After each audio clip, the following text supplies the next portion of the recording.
Assalamualaikum warahmatullahi wabarakatuh. Teman-teman, bagaimana kabarnya? Semoga kalian selalu sehat. Di video ini dan beberapa video selanjutnya, kami akan mengulas tentang usul fikih. Apa itu usul fikih? Apa kegunaannya? Dan apa saja pembahasan-pembahasan pokok di dalam ilmu usul fikih ini? Yang penting perlu dicatat, ilmu usul fikih adalah salah satu khazanah keilmuan Islam yang sangat penting, ya, terutama karena terkait dengan hukum, ya, di mana umat Islam pada umumnya ini sangat tergantung, ya, kepada hukum syara, ya, hukum agama.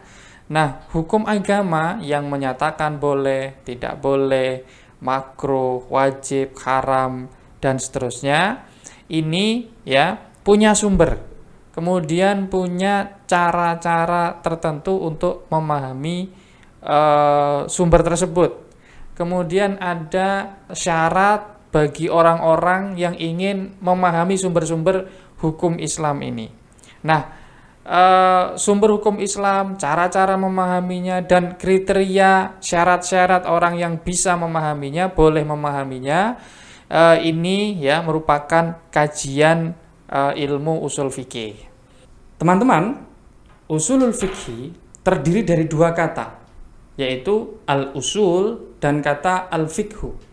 Al-usul berarti dasar-dasar atau fondasi-fondasi, sedangkan al-fikhu secara bahasa berarti pengetahuan atau pemahaman. Dalam hal ini, yang dimaksud dengan al-fikhu bukan pengertian bahasanya, tetapi pengertian istilah, yaitu pengertian yang biasa digunakan oleh para ahli hukum Islam. Al-fiqhu sendiri adalah berarti hukum-hukum agama, hukum-hukum syara. Dengan demikian, kalau kita hubungkan dua kata ini, al-usul dan al-fiqhu, menjadi usulul fikhi, ya, maka artinya adalah fondasi-fondasi atau dasar-dasar hukum agama. Dasar-dasar atau fondasi-fondasi hukum syara atau hukum agama Islam ini ada cukup banyak sekali. Yang pokok yang disepakati oleh mayoritas ulama itu ada 4. Yang pertama adalah Al-Quran, yang kedua adalah Al-Hadis, yang ketiga adalah Al-Ijma', dan yang keempat adalah Al-Qiyas. Keempatnya disebut sebagai sumber hukum Islam atau fondasi dasar hukum Islam. Selain keempat yang tadi sudah disebutkan, masih ada lagi beberapa sumber hukum Islam yang digunakan oleh para ahli hukum Islam.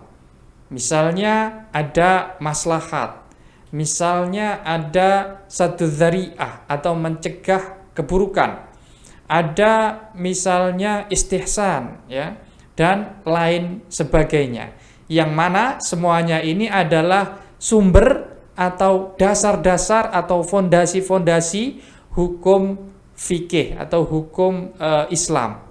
Teman-teman, Al-Quran, hadis, ijma', dan qiyas yang tadi disebut sebagai dasar-dasar hukum agama atau dasar-dasar hukum fikih itu juga disebut sebagai dalil.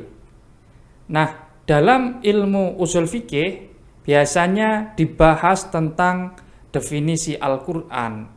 Apa alasan, argumen yang menjelaskan mengapa Al-Quran bisa menjadi dasar atau dalil bagi suatu hukum agama.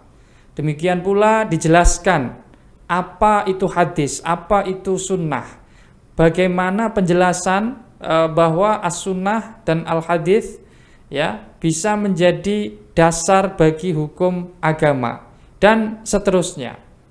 Selain membahas Al-Quran, hadis, ijma', qiyas, dan lain sebagainya sebagai dalil, dalam ilmu usul fikih juga dibahas tentang cara memahami Al-Quran, hadis, dan dalil-dalil fikih yang lainnya.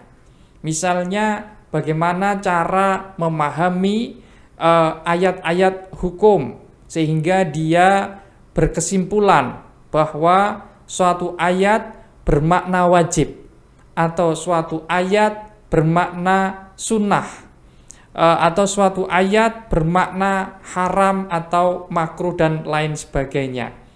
Nah, jadi selain mengkaji tentang hakikat Al-Quran, hakikat hadis, hakikat ijma, qiyas dan lain sebagainya yang merupakan dalil-dalil syara, juga dipelajari tentang bagaimana memahami setiap dalil-dalil tersebut. Selain mempelajari tentang cara-cara, metode untuk memahami Al-Quran, hadis, dan dalil-dalil syara' lainnya, ilmu usul fikih juga mempelajari tentang kriteria orang seperti apa syarat-syarat, apa rukun-rukun, apa kriteria orang yang pemahaman terhadap Al-Quran, hadis, dan dalil-dalil yang lainnya yang bisa diterima.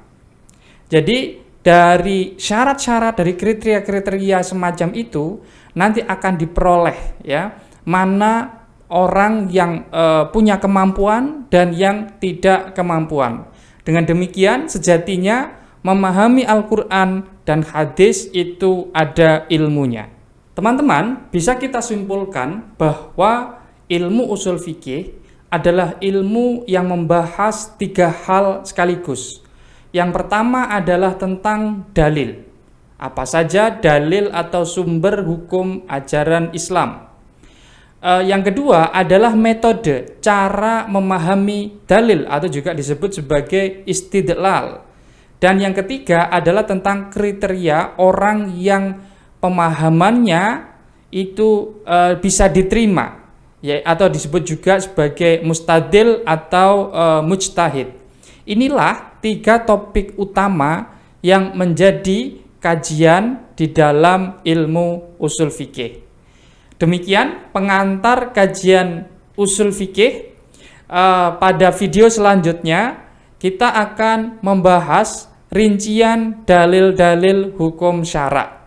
Jadi jangan lewatkan video-video kami selanjutnya. Demikian, terima kasih. Wallahul muwaffiq. Wassalamualaikum warahmatullahi wabarakatuh.